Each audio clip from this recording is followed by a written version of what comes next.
Баршаңызға сәлем, менің каналыма қош келдіңіздер. Бүгін сіздермен өте дәмді әрі тойымды тез дайындалатын панкейкидің рецебімен бөлісетін боламын. Сүтке сары май қосып, бая отта ерітеміз. Қайнатпаймыз, тек қана ысытып аламыз.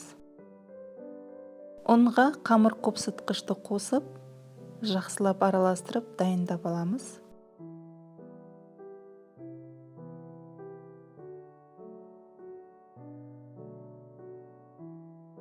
Жұмыртқамызды шағып, оның үстіне қант қосамыз және шым-шым тұз қосамыз, жақсылап араластырамыз.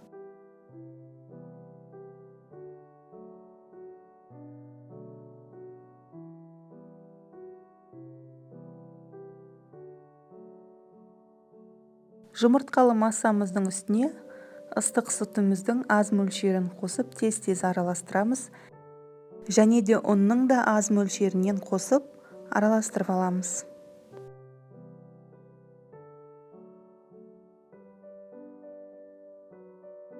Қасықтың ұшымен ғана аз мөлшерде ванилин қосатын боламыз.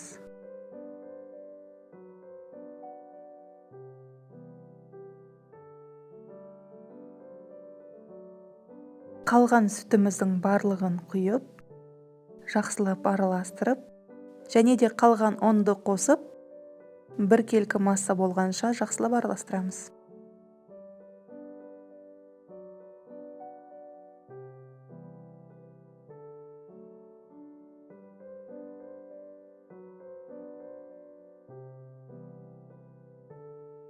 Осындай сұйықтықтағы масса болу қажет.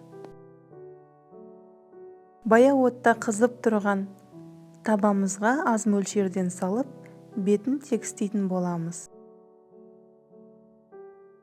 Және де 1-2 минутқа табаның қақпағын жабамыз. Бізде осындай тесікшелер бетіне пайда болған кезде, ақырын алып, екінші бетіне аударамыз.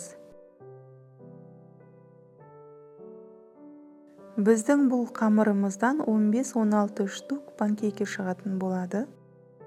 Өте дәмді, үлпілдек, нәзік болып шығады.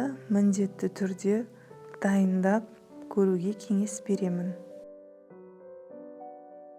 Алдағы уақытта менің басқа да рецептерімді жіберіп алмас үшін каналға тіркеліп, лайк басып кетуді ұмытпаңыз.